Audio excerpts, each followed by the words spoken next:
Aujourd'hui, je vous emmène dans une époque lointaine, au cœur des remparts de Jéricho.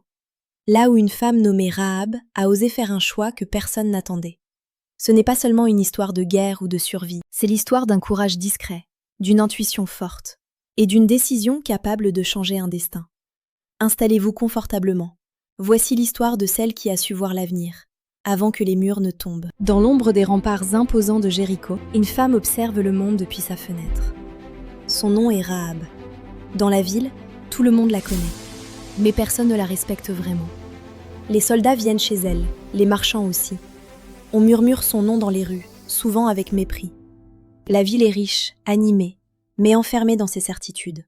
Les soldats patrouillent, les marchands négocient. Et pourtant, un murmure inquiétant traverse les rues poussiéreuses. Un peuple avance dans le désert, un peuple que rien n'arrête, le peuple d'Israël.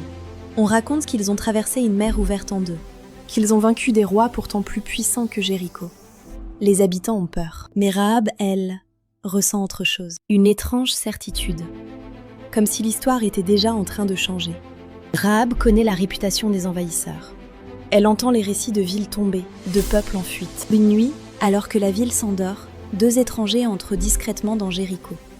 Ils ne sont pas des marchands. Ils ne sont pas des voyageurs. Ce sont des espions envoyés par Josué, le chef du peuple d'Israël. Et comme souvent pour les étrangers, ils finissent par frapper à la porte de Rahab. Mais la ville a l'œil. Très vite, le roi de Jéricho est informé. Des hommes d'Israël sont entrés, cette nuit, dans la ville. Des soldats sont envoyés immédiatement chez Rahab. La tension monte.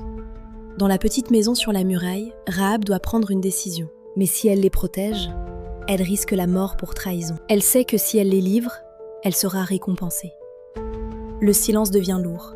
Puis Rahab prend une décision qui va changer l'histoire et son propre destin. Elle cache les espions sous des bottes de lin séchant sur le toit. Quelques instants plus tard, les soldats frappent violemment à sa porte. Rahab ouvre la porte, calme, maîtrisée. Et elle ment. Elle affirme avec assurance que les hommes sont déjà repartis vers la porte de la ville. Les soldats se précipitent dehors. Et la chasse commence dans la nuit. Quand le danger s'éloigne, Rahab rejoint les espions. Ils la regardent, étonnés. Pourquoi les avoir sauvés ? Rahab leur répond avec une sincérité qui les frappe. Elle dit « Nous avons entendu ce que votre Dieu a fait et tous les cœurs de cette ville tremblent. Je sais que votre Dieu est puissant. » Puis elle fait une demande, simple, directe, courageuse. « Quand votre peuple prendra cette ville, promettez-moi d'épargner ma famille. » Les espions acceptent en reconnaissance pour son aide et ils lui donnent un signe. Quand l'armée d'Israël attaquera la ville, Rahab devra attacher un cordon rouge à sa fenêtre. Un signal, un symbole, une promesse. Puis, dans le silence de la nuit, Rahab aide les espions à descendre le long de la muraille avec une corde. Les deux hommes sauvés grâce au courage de Rahab disparaissent dans l'obscurité du désert. Et Rahab reste là, seule, avec un choix irréversible. Quelques jours plus tard, une rumeur traverse la ville. L'armée d'Israël est arrivée. Mais ce qui se passe ensuite semble absurde. Pendant 6 jours, les soldats d'Israël marchent autour de la ville, sans attaquer. Ils gardent un rythme régulier, jour après jour. Les habitants commercent, se rassurent entre eux. Les soldats de Jéricho se moquent. Ils rient depuis les remparts. Mais Rahab ne rit pas. Depuis sa terrasse, elle regarde en silence.